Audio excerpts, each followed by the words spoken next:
আসসালামু আলাইকুম, কেমন আছেন সবাই? আশা করি সবাই অনেক ভালো আছেন। এই গরমে চুলার কাছে বেশিক্ষণ একদমই থাকতে ইচ্ছা করে না। সেজন্য ভেবেছি আজকে ওয়ান পট মিল করব। যেখানে সব কিছু একেবারেই চুলায় দিব, জাস্ট লাইক খিচুড়ি, যেটা আমরা সব একসাথে দিয়ে দিই। কিন্তু এখানে আমি আজকে কোনো ডাল ব্যবহার করব না, সব সবজি এবং মাংস ব্যবহার করব। তো এর জন্য আমি প্রথমে গাজরগুলোকে ছোটো ছোটো করে কেটে নিচ্ছি। এরপরে আমি মুরগির মাংস বুকের অংশটা কেটে নিব। এখানে আমি এই প্যাকেটে দেখা যায় 1 কেজির বুকের মাংসই পাওয়া যায়, বোনলেস মুরগির মাংস। তো এখান থেকে আমি একটু পরিমাণ নিয়ে কেটে নিচ্ছি। আমি সবগুলোই ছোট হাফ আঙ্গুল করে কেটে কেটে নিচ্ছি। গাজর হাফ আঙ্গুল করে কেটে নিয়েছি, মুরগির মাংসগুলোও আমি ওই সাইজেরই কেটে নিব। আমি আরও কিছু সবজি ব্যবহার করব যেগুলো আমার ফ্রিজে আগে থেকেই মাংসগুলো আমি ভালো করে ধুয়ে নিয়েছি। এখন আমি সে মাংসগুলোতে একটু লেবু চিপে দিব। এখানে খুব সামান্য পরিমাণে মশলা আমি ব্যবহার করব।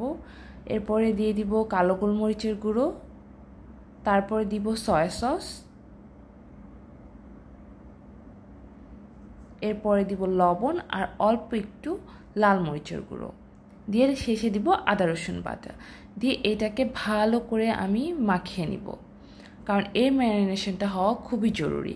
যেহেতু আমরা ওয়ান পট মিল রান্না করছি, তো আমাদের ওখানে বেশি আর নাড়াচাড়া করা লাগবে না। এর জন্য আগে থেকেই আমাদেরকে এটা প্রিপেয়ার করে নিতে হবে। আর এখানে আমি নিয়েছি বরবটি, মটরশুঁটি আর গাজর। বরবটি আর মটরশুঁটি আমার আগে থেকেই ফ্রিজে সংরক্ষিত ছিল। এই তো আমাদের প্রিপারেশন শেষ। এখন আমরা চাল নিয়ে নিব। তো চালটাকে আমরা ধুয়ে নিয়েছি এবং আমি পরিমাণ মতো পানি দিয়ে নিয়েছি। তারপর দিয়ে নিয়েছি আমি লবণ আর সবজিগুলো এখন দিয়ে দিচ্ছি। একে একে সব সবজি দেয়া হয়ে গেলে আমি এখানেও কিছু মশলা অ্যাড করব। দিব হচ্ছে সামান্য পরিমাণে সয়া সস, একটু আদা রসুন বাটা আর গোলমরিচের গুঁড়ো দিয়ে এটাকে আমি একটু নেড়ে চেড়ে নিব। তারপর দিয়ে দিব তেল। এখানে আমি সামান্য পরিমাণ তেল ব্যবহার করেছি, চাইলে আর একটু বেশি দেওয়া যাবে। এখন দিয়ে দিচ্ছি ম্যারিনেট করে রাখা মাংসগুলো। এই তো হয়ে গেল, আমাদের কাজ শেষ। এখন একে আমি রাইস কুকারে বসাই দিব।